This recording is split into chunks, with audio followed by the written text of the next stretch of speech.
Into the 1970s, there was a series of things passed by the federal government, and I'm sorry to say Jimmy Carter was president. He's a friend of mine. I like him. I admire his work.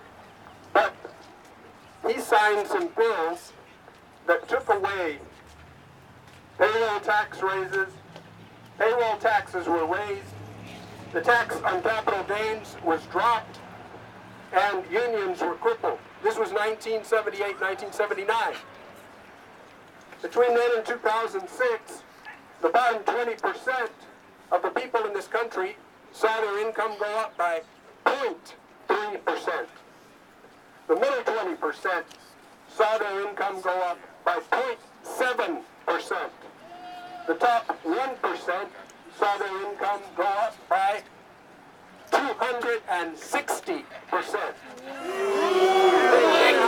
news, right? That was the good news. The government policy in favor of the wealthy and the super wealthy has been gained at the expense of the middle class and poor people and working people.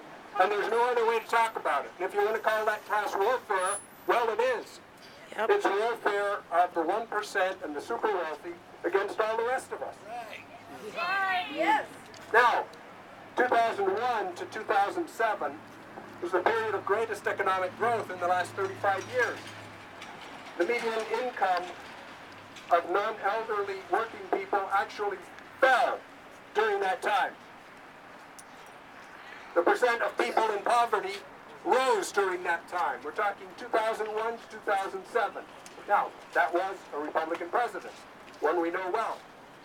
But the real pre-tax incomes of the top 1% rose 10% per year. Can you believe that? Can you accept that? No!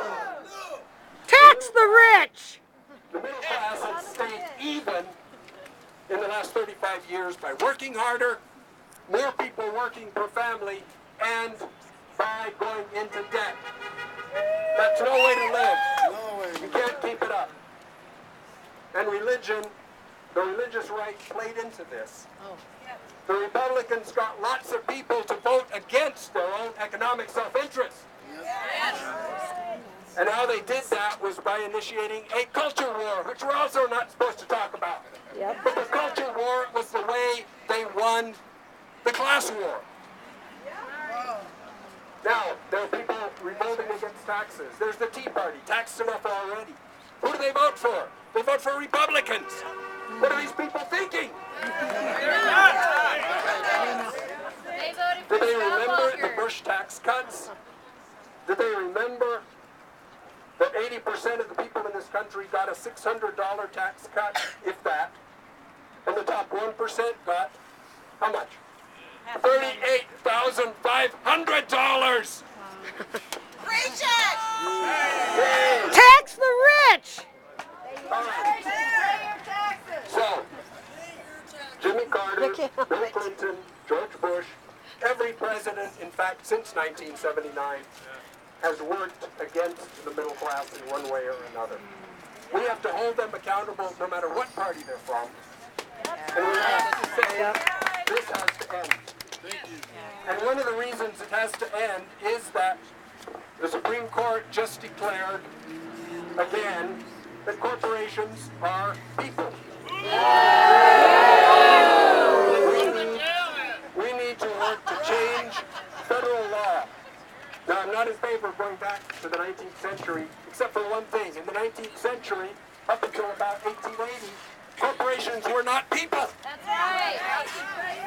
And They're not people. They can't get sick. People are you. People are the folks that live in your neighborhood. People are individuals who breathe and live and love. Corporations are based on greed. And so if we're going to do anything about this, we need to get our Congress to outlaw the calling of corporations as people. Until we do that, we're going to be fighting an uphill battle all the way, because we know where the money will be and we know that the money will influence what our politicians do. So Yep. we have to change and claim the right that we have as people, as human beings, to live with dignity. All of us, every last one of us.